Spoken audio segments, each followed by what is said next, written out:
बिस्मिल्लाहिर्रहमानिर्रहीम। अस्सलाम वालेकुम डियर स्टूडेंट्स, उम्मीद है खैर ऑफियत से होंगे आप लोग। अच्छा जी बेटा जी, आज का जो हमारा टॉपिक है वो है टिश्यू कल्चर टेक्निक। ठीक है, टिश्यू कल्चर टेक्निक जो है एक छोटा सा टॉपिक है, फर्स्ट ईयर में भी आपने पढ़ा था। एक्चुअली ये जो टेक्निक है इसके अंदर हम प्लांट्स को ग्रो करवाते हैं एक्वाटिक मीडियम के अंदर, लिक्विड मीडियम के अंदर। और उसमें इसको मोस्टली आजकल जो है लेबॉर्ट्रीज़ के अंदर या जेनेटिक एम्स हासिल करने के लिए यूज़ किया जाता है। तरह तरह की जेनेटिक जो है वो वैरायटी है जो हासिल करने के लिए इस्तेमाल किया जाता है, जो हमारे डिज़ायरेबल करेक्टर्स होते हैं। इसकी डेफिनेशन लिखी है आपके सामने मैंने। डेफिनेशन में कह रहा है कि development of plant from tissue और cell of growing in liquid medium. ठीक है, डेवलपमेंट ऑफ प्लांट किसी पौधे की फ्रॉम टिश्यू, एक टिश्यू से और सेल या सेल से bye growing in liquid medium. तो लिक्विड मीडियम के अंदर हम पौधे को ग्रो करवाएंगे उसका कोई टिश्यू यूज़ करेंगे या उसका सेल। अच्छा जी, क्या प्रोसीजर है इसमें? In this technique cambium tissue are exercised. तो टिश्यू हम कौन सा लेंगे? कैम्बियम। कैम्बियम वो टिश्यू है, मैं इसको कहता हूँ मेरिस्टम टिश्यू। मेरिस्टम टिश्यू, ठीक है। मेरिस्टम वो टिश्यू होते हैं जिनके अंदर डिवाइड होने की कैपेबिलिटी होती है। और कह रहा है कि exercise growth stimulated by addition of. तो मैं अब यहाँ कुछ ग्रोथ स्टिमुलेटर डालूंगा जो हार्मोन्स के तौर पे, इसके ग्रोथ सब्सटेंसेस के तौर पे एक्ट करेंगे। न्यूट्रिएंट्स हो गया, साइटोकाइनिन हार्मोन्स है, इंडोलिस्टिक एसिड, ऑक्सीजन वगैरह। तो ये हार्मोन जो है एक्वाटिक मीडियम के अंदर उसके न्यूट्रिएंट्स के तौर पे एक्ट करेंगे। ये कह रहा है कि tissue show continued growth differentiated into new plant. तो जैसे कह रहा है कि एक मीडियम के अंदर मैं नीचे कुछ ग्रोथ सब्सटेंसेस डाल देता हूँ और अंदर ये एक पौधे का सेल रख देता हूँ।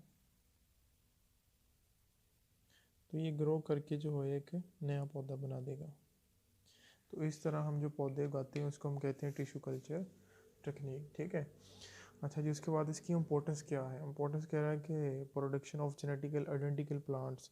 अगर मुझे एक पौधा अच्छा लगता है, उसके अंदर मुझे कोई वैरायटी अच्छी लगती है, उसके अंदर मुझे कोई करेक्टर अच्छा लगता है, मुझे उसके अंदर कोई ट्रेट अच्छा लगता है, मुझे उसके फल अच्छे लगते हैं, मुझे उसकी वुड अच्छी लगती है, मुझे उसके फ्लावर्स अच्छे लगते हैं, तो मैं चाहूँगा कि मैं इनके करेक्टर्स को फर्दर इनकी अगली जनरेशन्स के अंदर इंट्रोड्यूस करवाऊँ ताकि मेरे पास ज़्यादा से ज़्यादा जो है वो इस तरह के जीन जाएँ। तो इसलिए भी मैं इसको इम्प्लीमेंट कर सकता हूँ। कह रहा है कि production of genetically identical plants. ठीक है, अगर मुझे कोई पौधा अच्छा लगा है तो मैं उसके चाहूँगा कि बहुत सारे आइडेंटिकल उसकी कॉपीज़ बना लूँ।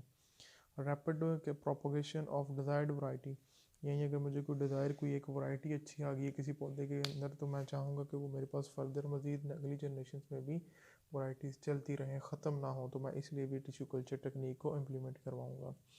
तो ये टिश्यू कल्चर टेक्निक की छोटी सी डेफिनेशन थी, उसका प्रोसीजर था, उसकी इंपॉर्टेंस शॉर्ट के तौर पे पूछ सकता है आपसे। उसके बाद इम्पोर्टेंट चीज़ हमारे पास क्लोनिंग। क्लोनिंग क्या चीज़ है?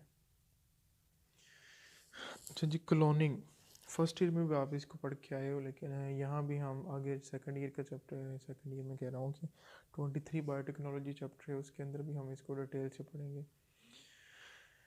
अच्छा जी, क्लोनिंग डेफिनेशन मैंने लिखी है आपके सामने। Production of genetical identical copies of a cell और ऑर्गेनिज्म। ये प्रोडक्शन है किस चीज़ की? जेनेटिकली आइडेंटिकल, बिल्कुल एक जैसी, जेनेटिकली बिल्कुल एक जैसी, कोई भी फ़र्क ना हो उसमें। कॉपीज़ ऑफ अ सेल और organism by sexual reproduction is known as cloning asexual.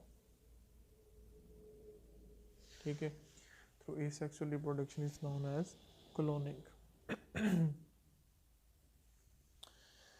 अच्छा जी, प्रोसीजर क्या है क्लोनिंग का? नहीं जी, अगर प्रोसीजर की बात की जाए तो प्रोसीजर में कह रहा है कि in animal specially vertebrates, animal की अगर बात करें तो कह रहा है कि स्पेशली वर्टिब्रेट्स के अंदर कह रहा है कि फ्रॉम फर्टिलाइज एग। तो डायग्राम्स के थ्रू मैं समझाता हूँ आपको, फिर यहाँ से पढ़ते हैं। अच्छा जी, ये है मेरे पास एक फर्टिलाइज एग। ठीक है, ये एक फर्टिलाइज एग है और ये इसके अंदर इसका न्यूक्लियस है। एग, न्यूक्लियस, फर्टिलाइज एग है ये। तो ये मेरे पास एक सोमैटिक सेल पड़ा हुआ है। सोमैटिक सेल कहते हैं बॉडी के सेल्स को। फर्टिलाइज एग ये जर्म लाइन सेल्स के मिलने से बनता है। मैं क्या करूँगा, फर्टिलाइज एग का जो न्यूक्लियस है उसको निकाल दूंगा। ठीक है, फर्टिलाइज एग का न्यूक्लियस निकाल दिया, तो यहाँ से सोमैटिक सेल का न्यूक्लियस भी मैं निकाल दिया, रिमूव कर दिया। ये जो सोमैटिक सेल का न्यूक्लियस मैंने निकाला था, इसको फर्टिलाइज एग के सेल के अंदर रख दिया, क्योंकि उसका न्यूक्लियस मैंने ऑलरेडी निकाल दिया था ना, तो उस जगह खाली हो गई थी, उसकी जगह मैंने सोमैटिक सेल का न्यूक्लियस निकाला, सोमैटिक सेल खाली हो गया। ठीक है, तो अब ये जो सोमैटिक सेल्स है, सोमैटिक सेल का मैंने न्यूक्लियस यूज़ किया है, तो इस सोमैटिक सेल्स के अंदर मुझे जीन्स अच्छे लगते हैं। मैं चाहता हूँ कि ये जीन्स मेरे पास फर्दर अगली जनरेशन्स में आए, मैं इसका क्लोन तैयार करूँ, मैं इसकी आइडेंटिकल कॉपीज़ तैयार करूँ। यानी ये जो सोमैटिक सेल मैंने यूज़ किया है, ये मेरे पास डिज़ायरेबल जीन है, मैं चाहता हूँ कि इसकी खसूसियात मेरे पास आ गया है। अच्छा जी, उसके बाद ये देखें ज़रा कि ये जो चीज़ बनी थी हमारे पास, ये है अब अल्टर्ड जाइगोट, यानी अल्ट्रेशन हुई है इस जाइगोट के साथ, कि ये जाइगोट तो वही पुराना है, लेकिन इसका न्यूक्लियस निकाल के इसके अंदर कोई न्यूक्लियस और रखा गया है। ठीक है, तो अब जब इसके अंदर न्यूक्लियस और रखा गया है, अब इससे जो इंडिविजुअल बनेगा, जो नया ऑर्गेनिज्म बनेगा, वो आइडेंटिकल इंडिविजुअल होगा किसके, ये जो हमने सोमैटिक सेल यूज़ किया था इसके, क्योंकि न्यूक्लियस उसका यूज़ हुआ है, तो इसीलिए कह रहा है कि यानी करैक्टर भी, खसूसियात भी उसी इंडिविजुअल की आएंगी, क्लोन भी उसका ही बनेगा। अब इस क्योंकि ये तो न्यूक्लियस निकाल दिया था ना हमने, तो ये इसका प्रोसीजर है। कह रहा है कि animal specially vertebrates from fertilize egg, तो यानी ये एक फर्टिलाइज एग था, न्यूक्लियस इज़ रिमूव्ड, तो न्यूक्लियस को हम क्या करेंगे, न्यूक्लियस इज़ रिमूव्ड, ये न्यूक्लियस निकाल दिया हमने by UV ultraviolet radiations. ठीक है, तरीका कौन सा, ultraviolet radiation from somatic cell. अगर हम इस सोमैटिक सेल की बात करें, from somatic cell nucleus is removed and inserted into a nucleate fertilize egg. कह रहा है कि न्यूक्लियस इज रिमूव्ड, इसका भी न्यूक्लियस निकालूंगा, and inserted into a nucleate fertilise egg. तो अब इसका मैंने न्यूक्लियस निकाल दिया था ना, इसका न्यूक्लियस निकाल दिया, तो ये ए न्यूक्लिएट बन गया। ठीक है, कह रहा है कि nucleus is removed and inserted into a nucleate fertilise egg. तो जब मैंने इसका न्यूक्लियस निकाला, तो इसको इस ए न्यूक्लिएट सेल के अंदर रख दिया।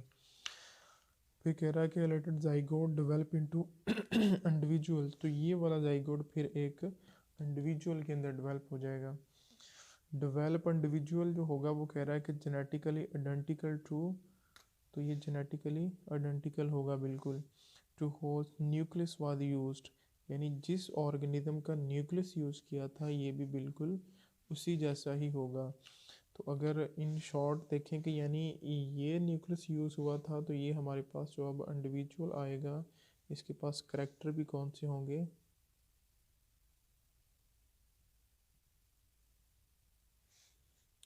क्योंकि न्यूक्लियस उसी का यूज़ हुआ था, तो ये बिल्कुल उसी के जेनेटिकल आइडेंटिकल होगा।